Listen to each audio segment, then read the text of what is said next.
So what's up people, welcome back to Hollywood Breakdowns, and I'm your friendly Hollywood Breakdowner, Prajeth. And today, again, I'm gonna be reviewing the next 3 episodes of your friendly neighborhood Spider-Man. Okay, so initially when the show came out, I wasn't planning on making a review. Then I saw the premiere and it broke all my expectations, so I wanted to make a review.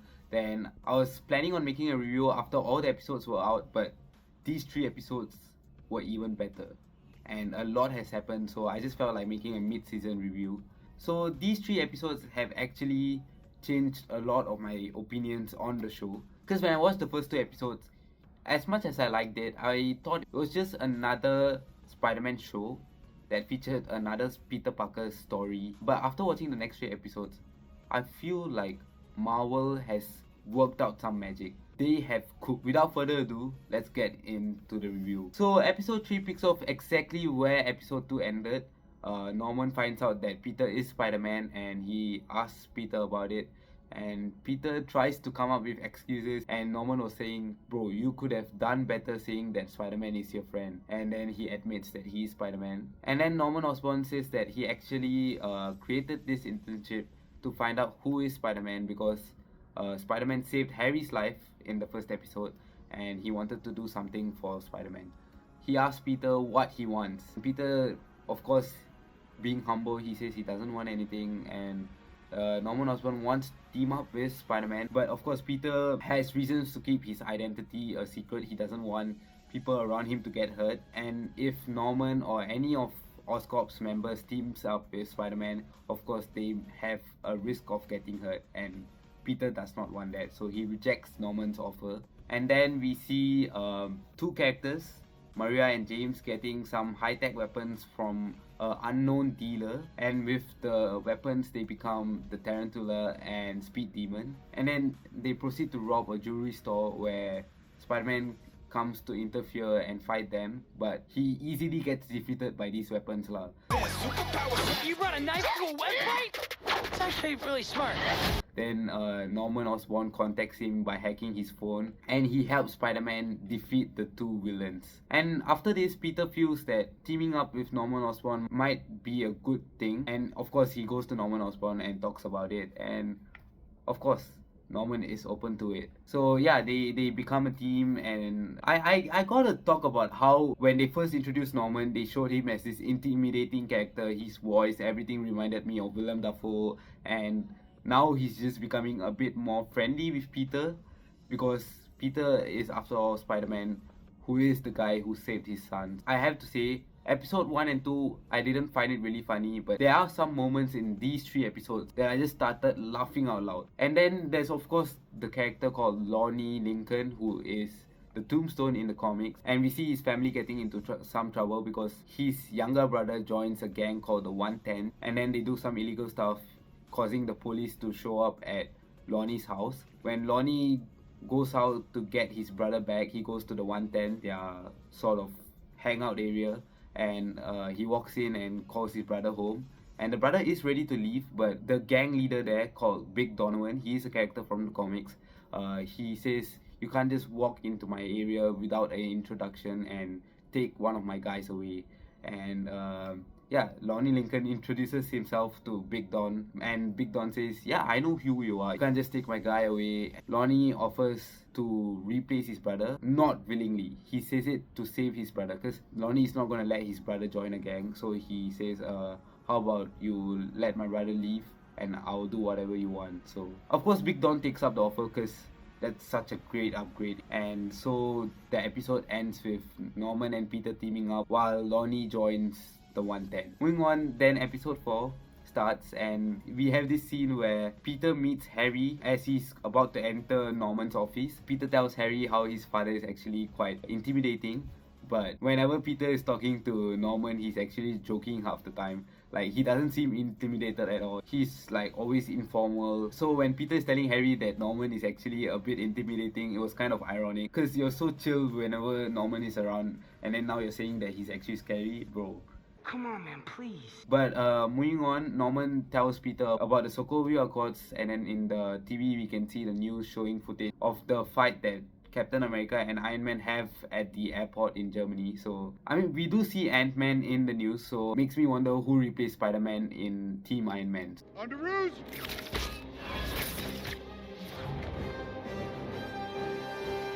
Then Norman tells Peter that his R&D team has actually put together a suit, and then Peter even makes a joke saying that, You know I'm not Thor, right? Because looking at this, all I'm hearing is, you are not worthy.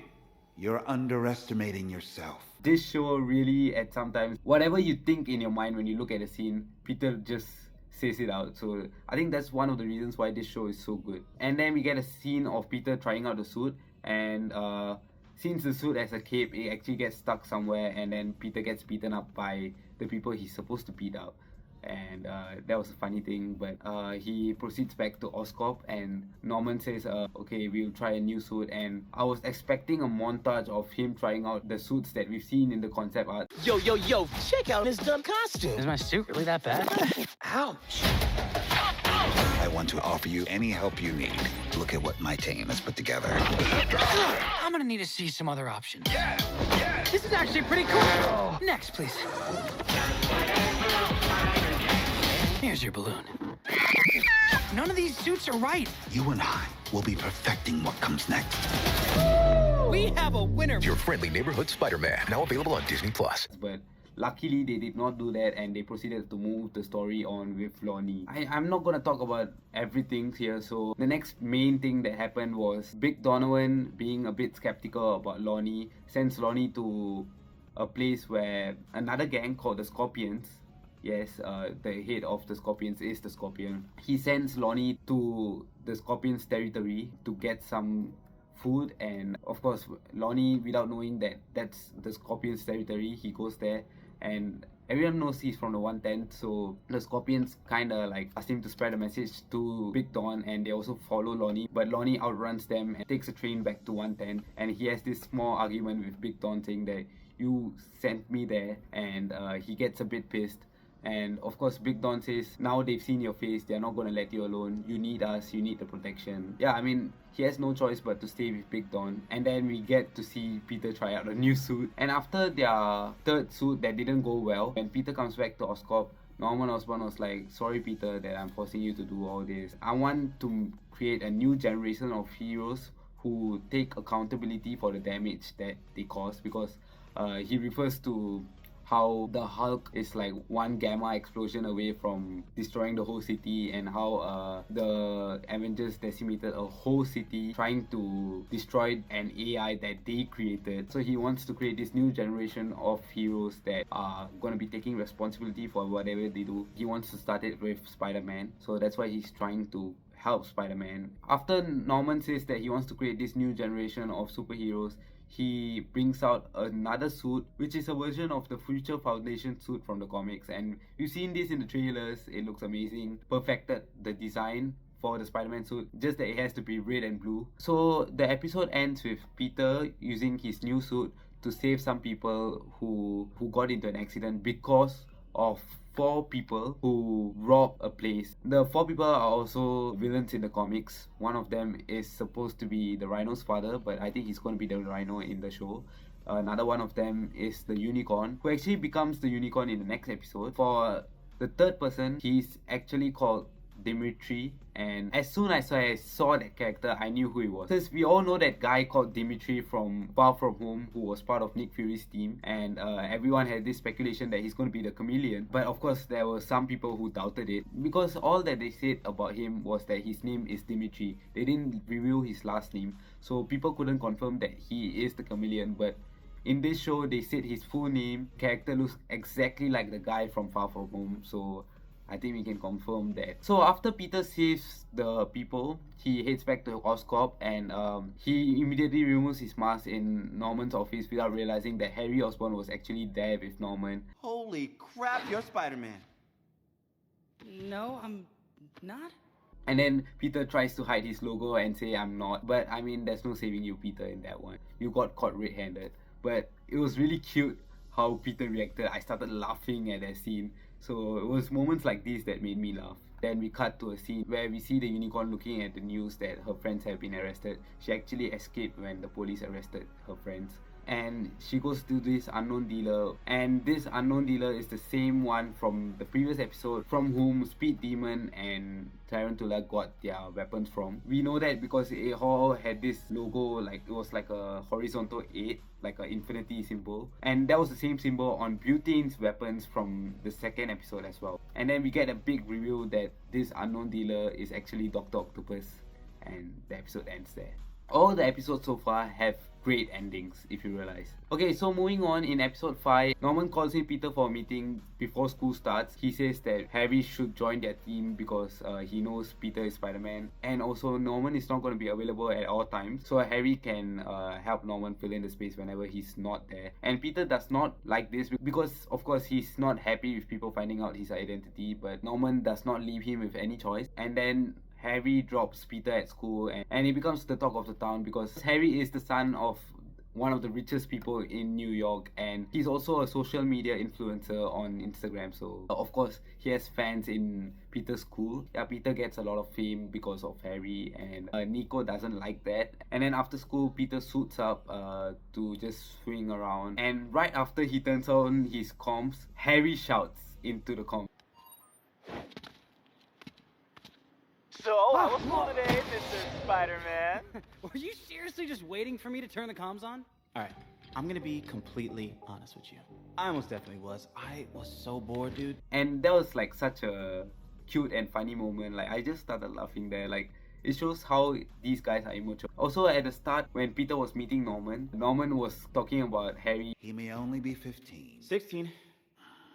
16. Those moments that make the show even more funny. Everyone else said I was crazy to recruit a 14-year-old kid. I'm 15. No, this is where you zip it. All right, the adult is talking. Oh yeah, and then after that, when Norman is like asking Harry to be part of the team, Harry is like, He can be your... Dude at the desk! Not how I would have put it, but sure. and the way Harry said it reminded me of Ned saying that he's guy in the chair in Homecoming. Can I be your guy in the chair? What?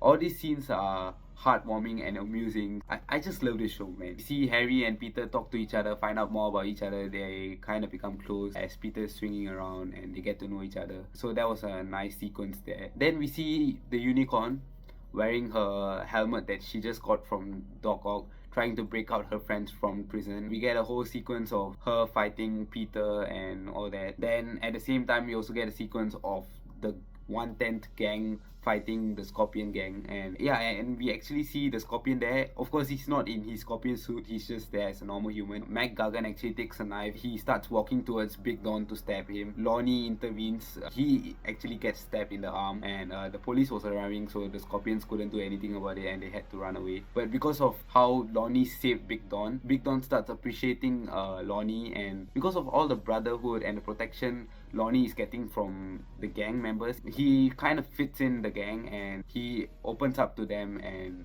finally becomes part of the gang. So we always knew that this was coming. We knew that Lonnie will become a bad person by the end of the show, and it's now happening.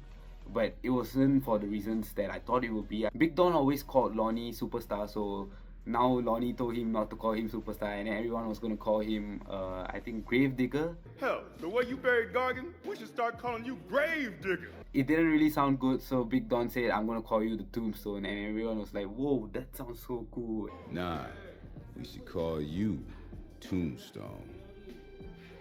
Tombstone? Yeah, I can't lie. Kinda like it.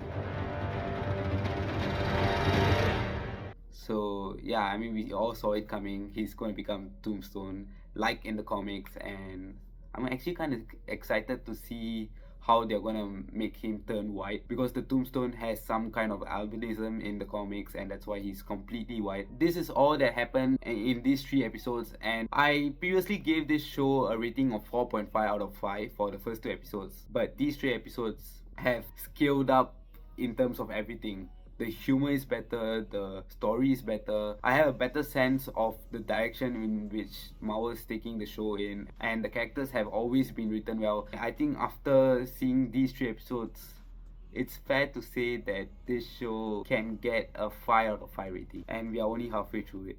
5 more episodes. It is goated. So guys, go check out Your Friendly Neighborhood Spider-Man if you haven't yet.